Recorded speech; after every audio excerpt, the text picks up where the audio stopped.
घटना बिजली के तार में भतार अझुरैल मने मने कैल मजबूर हो लहे लहे छुई जानी हमारा पमुई राजा तरफ से गिर लगिलो रे राजा तनी जाइन बहरिया टूटता बदन पोरे पोरे राजा तनी जाइन बहरिया छोड़ा दी होई गईले भोरे राजा तनी जाइन बहरिया हॉकी ना महाराज रात भर सुतबे न कहीं है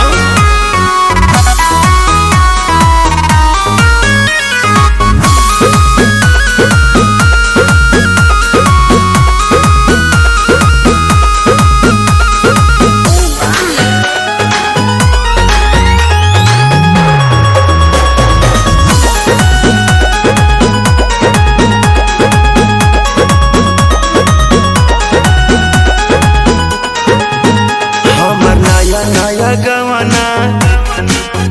नया तकिया बिछवाना नया चोली के खोली तू बनवला खेलवाना जा नाश कर देला हमर नया नया गवाना नया तकिया बिछवाना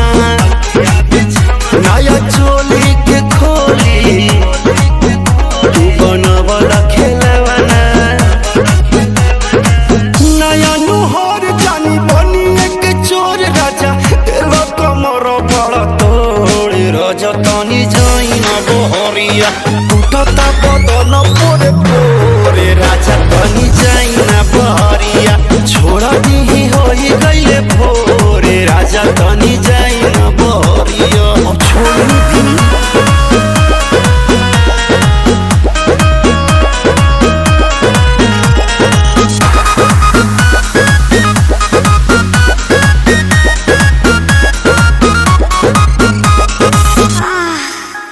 खाई गईला उठल लिया तोरे दिल कन बलिया काट लेला बरियारी हमर से नियन गलिया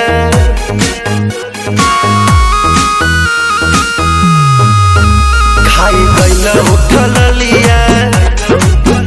तोरे दिल कन बलिया काट लेला बरियारी हमर से नियन गलिया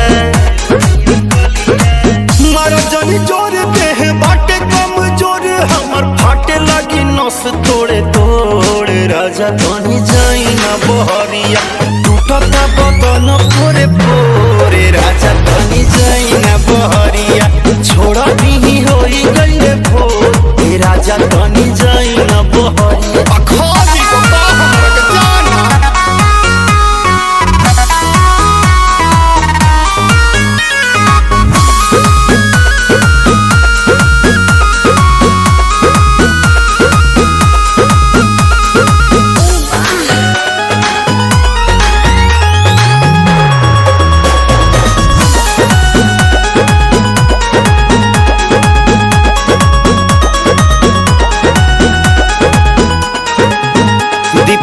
बरियारी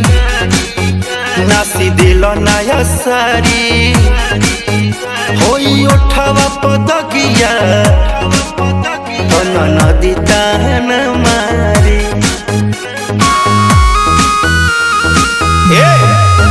दीपक कैला बरियारी नास दिल नया सारी होई उठवा पदकिया नदी ताना मारी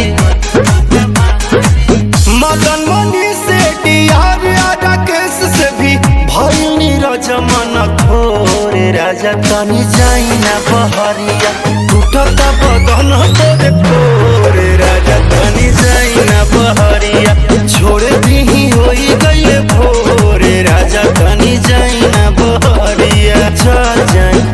कालू फेर काटी चाहे साटी लहे लहे छुई जानी हमारा पमुई राजा तरफ से गिर लगिलो रे राजा तनी जाइन बहरिया। उठता बदन पोर